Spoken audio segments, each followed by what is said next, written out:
সচিবালয়ের গেট ভেঙে কিন্তু ভিতরে প্রবেশ করে এবং ভিতরে প্রবেশ করার পরে কিন্তু আমরা দেখতে পাই যে প্রথমে অবস্থায় কিন্তু পুলিশ বেশ নীরব ভূমিকা পালন করে। পরবর্তীতে কিন্তু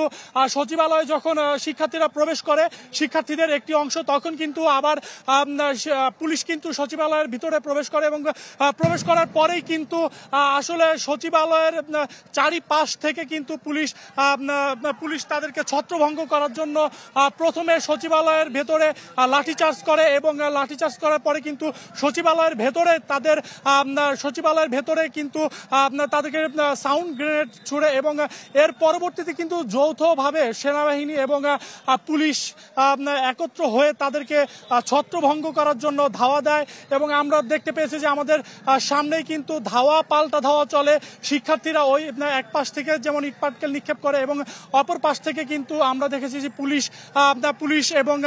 সেনাবাহিনী কিন্তু তাদেরকে ছত্রভঙ্গ করার জন্য কিন্তু পুলিশ টিয়ার সেল নিক্ষেপ করে এবং সাউন্ড গ্রেনেড নিক্ষেপ করে